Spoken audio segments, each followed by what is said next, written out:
The following program presents principles designed to promote good health and is not intended to take the place of personalized professional care. The opinions and ideas expressed are those of the speaker.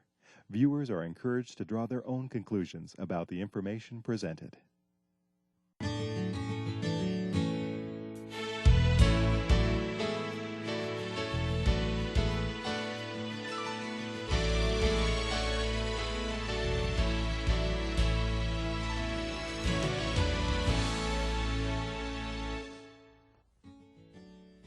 Hello, welcome to Wonderfully Made. My name is Dr. George Guthrie, Medical Director at the Lifestyle Center of America. Here to talk to you today about drinking. When someone says they're drinking plenty, is that a good thing or a bad thing? Well, I suppose it depends on what they're drinking. Joining me is Dr. Tim Arnott. Hello, Tim. Hi, welcome. Well, some things are good for us to drink and some things are bad for us to drink. Let's start with a basic. If I'm drinking water, is that a good thing or a bad thing? Well, it can be. Earlier we were talking about the amount of water that you drink, and some individuals will probably hear this program and may actually be encouraged or tempted to over-drink water. Yes, that can be a problem. And especially if individuals have congestive heart failure or kidney disease called chronic renal disease, chronic renal failure. In other words, if their kidneys are at risk or if their heart is weak, you can actually drink too much water. And truth be known, water by itself doesn't actually cover up some of the other things that we may not be doing, like not exercising or not having the optimal diet. But it is important to drink water, and we're going to be talking about some of the reasons why you would want to do so. Seems like I remember there being a problem with too much water actually causing death. We call it drowning, right? So there's proper amounts of just about everything. That's correct. Temperance is one of the principles that the Creator has given us, and so that applies to water as well. But many people aren't drinking enough water, and the other thing is that a lot of people are drinking things other than water, and we're going to be talking about some of the results, some of the side effects when you choose something other than water. Let's focus in a little bit on what happens in our bodies when there's not quite enough water present. Well, certainly one of the things that can happen is that if your body does not have the water that it needs, your blood becomes more concentrated. And it actually involves something called the viscosity of blood, or the thickness of the blood. And the blood actually has more cells, a greater percentage of cells, a lower percentage of the plasma or fluid, and that may increase the risk of something called a blood clot. And you may or may not know that nearly every heart attack is the result of a blood clot, and a vast majority of strokes are also the result of blood clots. And so if you become dehydrated and your blood becomes thick, you could be increasing your risk of a heart attack or stroke. I was going to add, when the blood flows well, there's better circulation, you're actually better able to exercise as well. People who are dehydrated have a hard time keeping up with the exercise. In fact, there still may be a few individuals who have not heard this story, so we'll share it one more time. There was an attempt to climb Mount Everest. The very first attempt, it was a Swiss attempt, so you would expect them to have no problem reaching the top of Mount Everest. But just a few hundred feet short of the summit, they were unable to complete that task. And then the British team, a few years later, they looked at the Swiss experience and they found that the Swiss averaged less than 2 glasses of water a day during their attempt on Mount Everest. And so the British actually decided that they were going to drink 12 glasses of water a day. That'd be about 3 liters or 3 quarts. And they led the first successful summit journey on Mount Everest. So indeed, the body is mostly water, and if you're dehydrated, the cell activity is going to be compromised, and that means your muscle activity is going to be compromised, your endurance is going to be compromised, And so that's very important as well. Endurance, water, they're needed. They go together. That fits with my experience as well. When I go out to exercise, to run or walk, why, it's always feels better.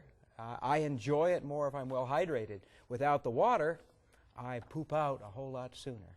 Absolutely. Well, we want to get to some of the research that's been done regarding water. There's not a lot of research regarding drinking water, but there are a few studies come and go, and so we're going to look at one of the studies that was actually published in the American Journal of Epidemiology by Dr. Jackie Chan and her colleagues at the Loma Linda School of Public Health. And what they did was to examine a group of individuals, several thousand individuals there in Southern California, and they looked at the amount of water that they drank, and then they looked at their risk of dying of a heart attack. And what they found is very exciting. George, why don't you share with us just a little bit of what they found there when they compared those who drank the least water with those who drank the most water. What was the least? Less than 2 glasses a day, and the most was 5 or more glasses of water a day. Well, at least the females had a 40% decrease in their risk of heart attack if they had the most water compared to the least. Males, 50% decrease in risk. So in other words, these individuals are able to reduce their risk of dying of a heart attack, or let's put it this way, they were at 40% in the women, 40% lower risk of dying from a heart attack if they were at the top of the chart for drinking water. And the men at less than half the risk of dying of a heart attack if they were drinking 5 or more glasses of water. And if you're drinking about 9 or 10 glasses of water a day, you should know that you're in the upper 90th percentile for Americans for drinking water.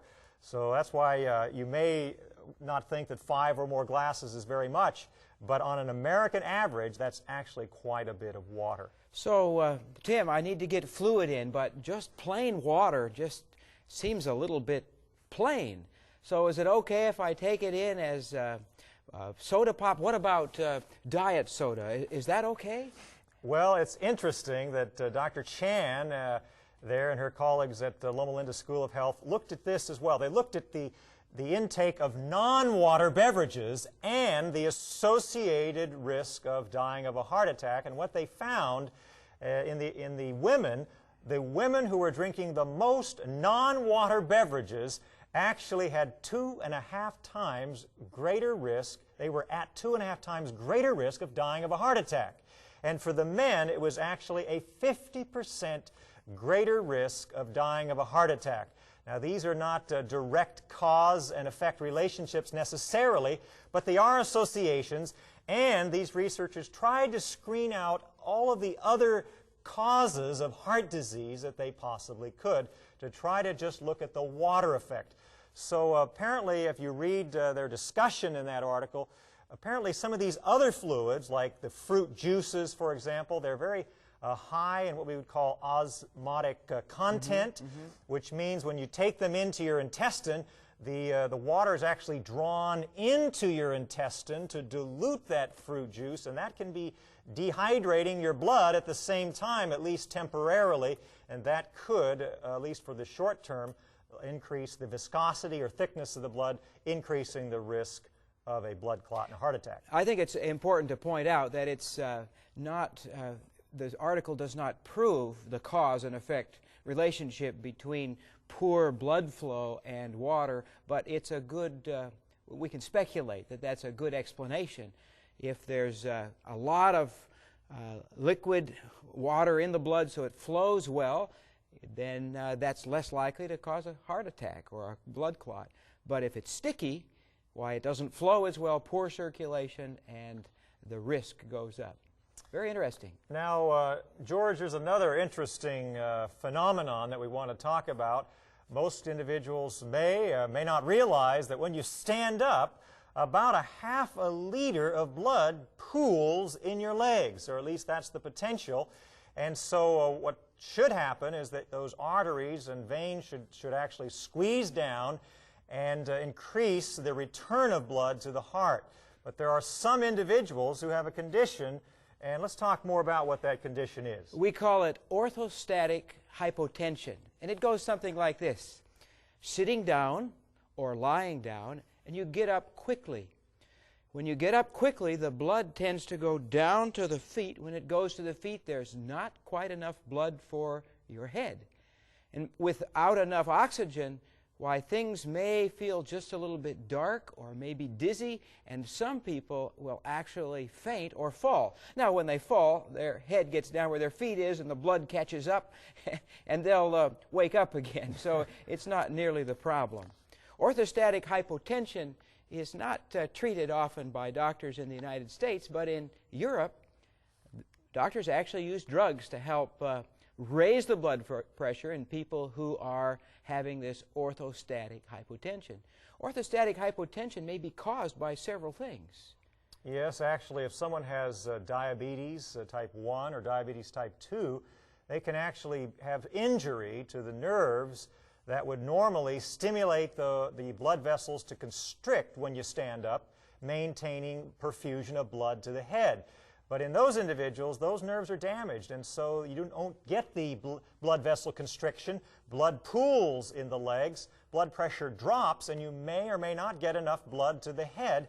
These individuals, as George mentioned, can be dizzy, they can be lightheaded, they could even pass out. And remember, as you're going down, you could hit your head and sustain a serious injury. So doctors are looking for simple treatments for this problem because, of course, there's more and more individuals with type 2 diabetes, a lot of neuropathy out there, and so they have found that there's a very simple way that you can help alleviate this problem. Wait, don't tell me. Let me guess. It's water, isn't it? Because That's that would exactly increase right. the volume, so there wouldn't be, or the feet would fill up sooner. There would be more left over for the brain. Is that the way it works? That's exactly right. You know, it's very interesting when you read the journal Circulation, one of the premier journals of the American Heart Association, and you see them touting, advocating water. Not a fancy medicine, but water. And actually, Dr. Schroeder at Humboldt University in Berlin showed that if healthy individuals were given just 2 glasses of water, that's just 16 ounces of water, when they stood up, they did not have a significant drop in their blood pressure, versus when they didn't have the water, they did. And so water can maintain the blood flow to your head when you stand up, preventing some of that dizziness. So if you've been getting a little dizzy, a little fuzzy when you stand up, it just may mean that water is in your future. You know, I've discovered something else, Tim. In the past, I've donated blood, either for the laboratory or... And, you know, when they come at me with the needle, sometimes, it happened once. I remember they put the needle in, and somebody said, "He's going," as I slipped off onto the floor. I've discovered that a couple glasses of water before I have to give blood at the doctor's office or donate blood will keep that from happening. It doesn't seem like a lot, but just a small amount of water, just 2 glasses, 2 of those small styrofoam cups can make a big difference at helping your body maintain your blood pressure, and that can help keep your blood pressure from falling when you stand up. And this is especially important for those with diabetes. In fact, Dr. Shaman at Vanderbilt University actually showed that 2 glasses of water and just 1.5 ounces of mineral water in this case kept the blood pressure from falling in those who had the condition orthostatic hypotension. That simply means individuals who had the condition that their blood pressure bottoms out when they stand up. And in fact, if your blood pressure drops 20 points or your pulse rate goes up 20 points when you stand up from a lying to a standing position, then that, by definition, is orthostatic hypotension, and you'll benefit from water. But you don't have to wait for the measurement. Just try it, and you'll see the results. So how much water should we drink every day, Tim? Well, usually the usual recommendation is about 8 8-ounce glasses of water a day. Some of us feel that probably 10 to 12 would be a little bit better, but it depends, frankly, on your activity. If you're spending all day in an air-conditioned environment and you're not really using your big muscles, probably 8 to 10 glasses would be sufficient. If you're doing a little bit more outdoor activity, 10 to 12. And if you're doing heavy exertion, then you may need anywhere from 3 to 4 liters. But be aware that over intake of water really is not advised any more than under intake of water. But probably 10 glasses would be a nice ballpark. So I have a job that leads me outside. It's hard to keep the water with me. I can't remember. So I know I'm supposed to get, 10, 12 glasses of water a day. So I get home from work at night and I have 4 of them, and then just before I go to bed I take the other 8. Do you think that's a good idea? And one of the things that we recommend at the Lifestyle Center of America is that individuals discontinue their water intake about 5, maybe 6 p.m. in the evening. Otherwise, you may actually disturb something that's very important for health, and that is your sleep. And so be careful, and actually the best time to take water, in fact, we're given in counsel to take large drafts of warm water, not coffee hot, not enough to burn your mouth, but just nice warm water first thing when you get up in the morning to flush the intestinal system, to actually help retard constipation and deal with that whole problem. And then we're also encouraged to drink water. What would be the best time to drink water during the day? Well, I think all day long makes the most sense, doesn't it? All day long, but what about meals? Should we, are we encouraged to drink water with meals? Or? Too much water with the meals tends to dilute the digestive juices. The stomach has to adjust the amount of fluid to digest best, and so it would be best if you could actually drink the water, maybe a glass or 2, 30 minutes before a meal, so it has a chance to absorb and help with the digestion rather than interfere with it. Exactly. I like that idea. If you know your body needs water to digest the food. Huge volumes of digestive enzymes are coming out of the pancreas, are coming out of the saliva, and so get that water on board early. First thing in the morning, shut down about a half hour before a meal, but get water in before those meals because you're going to need it to properly digest your food. Just one more note on that, Tim. You may remember that people are more likely to have a heart attack when they first get up in the morning. And we think that's because maybe they're a little dehydrated overnight and their blood is a little bit sticky. You know that first drink of water when you first get up helps to make the blood flow better and very likely decrease the risk of heart attack. So that's good news. Absolutely. Well, some of you may be wondering, well, orthostatic hypotension doesn't sound like a real major problem, a little fuzziness, a little dizziness when you stand up. But actually, Dr. Engenbrodt of the University of North Carolina has found out that those who have this problem, those whose blood pressure drops significantly upon standing, actually are at twice the risk of a stroke compared to those whose blood pressure does not drop when they stand up. So, a couple of glasses of water could actually lower your risk of a stroke. That's a potential possibility and something to keep in mind. The Creator is very interested in using simple treatments to help prevent very devastating and disastrous diseases. Well, we've spent some time talking about water, which is good to drink plenty of. I guess there's some other substances that aren't quite as beneficial. We spoke of the soda pops, and some of those fruit juices even may not be as beneficial as water. But there is certainly a substance commonly ingested in this country that is seriously detrimental. Yes, actually, George, we're presenting some sort of different information. You may not have heard of water as something you could do to lower your risk of a heart attack. What you've probably heard is that you could drink alcohol to lower your risk of heart disease. Well, in this program, what we're showing is that water is actually the preferred beverage if you want to lower your risk of heart disease. And alcohol has a number of side effects that would render it less than optimal if you are trying to avoid the nation's #1 killer, and that is heart disease. I'd like to add at least the first one that I think of that's kind of a negative about the alcohol. When I drink water, it has no calories. When I drink alcohol, the liquid itself has the calories.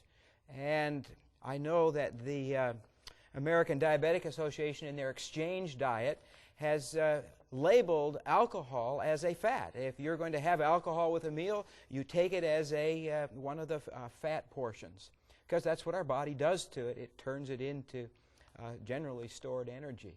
And alcohol actually also has an effect on the antidiuretic hormone, and it actually leads to dehydration and water loss out of the body. In fact, alcohol is one of the few beverages that if you take in 8 ounces of alcohol, you will actually lose more than 8 ounces of water out of your body as a result of that. So it can be dehydrating, and again, that can be a problem. That's back to that viscosity issue. We want the blood to flow easily through the blood vessels to avoid heart attack and stroke. Good point.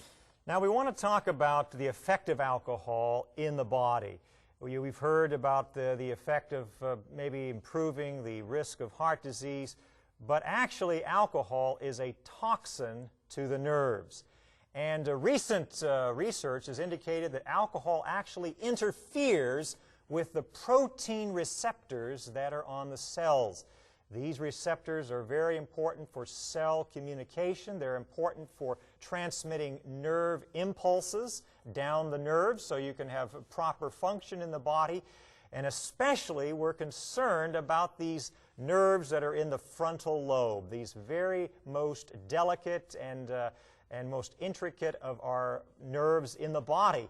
They deal with the willpower, the morality, the decision-making processes. And alcohol, by interfering with the nerve transmission between these nerves, can actually decrease the power of the frontal lobe.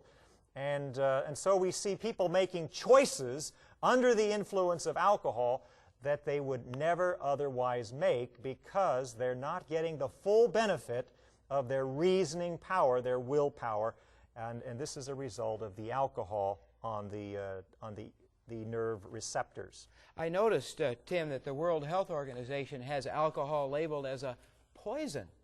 That's a pretty serious sort of accusation, if you would, against the substance. It not only affects the nerves and affects our ability to make wise choices, but it affects other things in our bodies as well. Yes, Dr. Fromm, in the journal The Study of Alcohol, in January of 1999, showed that individuals who had been drinking alcohol actually engage more frequently in high-risk sexual activity. In other words, they would do things sexually that they would never otherwise do under the influence of alcohol. So they're not able to make those wise decisions. They're not able to reason from cause to effect nearly as well under the influence of alcohol. And so they take risks that could lead to some serious consequences down the road. For example, they may increase their risk of sexually transmitted diseases. I understand that the same is also true for violence.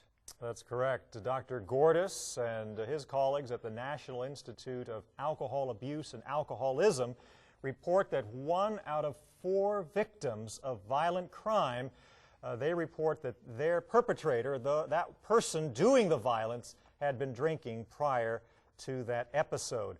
Also, 2 out of 3 individuals who are abused in a domestic situation, the individual doing the violence had been drinking prior to that episode. So violence, yes, increased significantly by the use of alcohol, doing things that we would never do otherwise under the influence of this drug. If we understand that alcohol is actually a poison or a toxin, we might not be surprised to find out that alcohol consumption is also associated with some cancers. That's correct. Dr. Burrall at Oxford University in England reports that women who drink 3 alcoholic drinks a day are at 46% increased risk of breast cancer. In fact, he found out that the risk of breast cancer actually goes up 7.1% with every alcoholic beverage that they drink, every alcoholic beverage serving, that is.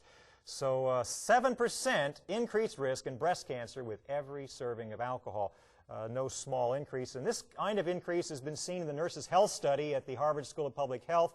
And those individuals, those using the most alcohol, their risk of breast cancer about 50%. And those with the lowest risk of breast cancer were those women taking in no alcohol whatsoever. It's bad stuff. I wonder what happens when a mother is pregnant and carrying a baby. Is it safe to drink? Well, Dr. Desmodal and his colleagues at Aarhus University in Denmark actually showed that if a pregnant woman drinks 5 or more alcoholic drinks per week, that's not per day now, 5 or more alcoholic drinks per week, there is a greater than 3-fold increase in the risk of having a stillbirth, which means that the baby is born dead. And so alcohol is actually a toxin, as George mentioned. It's a poison. The liver has to get rid of it, has to detoxify it, and so it's something that you'll want to turn aside from and move toward water instead. Even dementia is increased with the use of alcohol. Alcohol is a poison. It starts to destroy the brain cells, and our ability to think as we get older decreases. All those uncomfortable and sad effects of losing control of our mental facilities add up to dementia.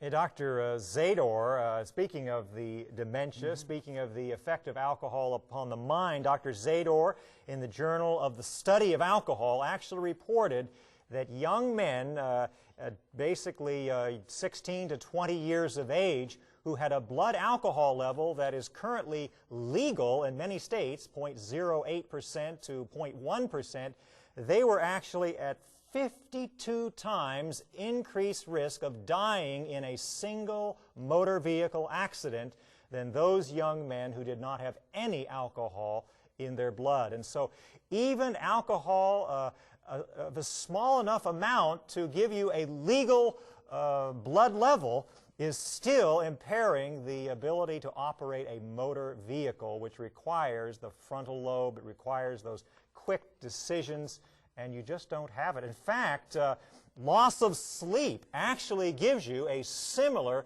decrease in ability to use the very delicate powers of the frontal lobe as alcoholic beverages. Well, I guess it's time to sum it up. Let's see. We need to drink plenty of water to improve the viscosity or the flowing of our blood, decrease our risk of heart attack and stroke and a lot of other things, and of course avoid all alcohol, for even the smallest amount seems to be detrimental to our physiology and lead to increase in cancer and foolish thinking, a variety of things.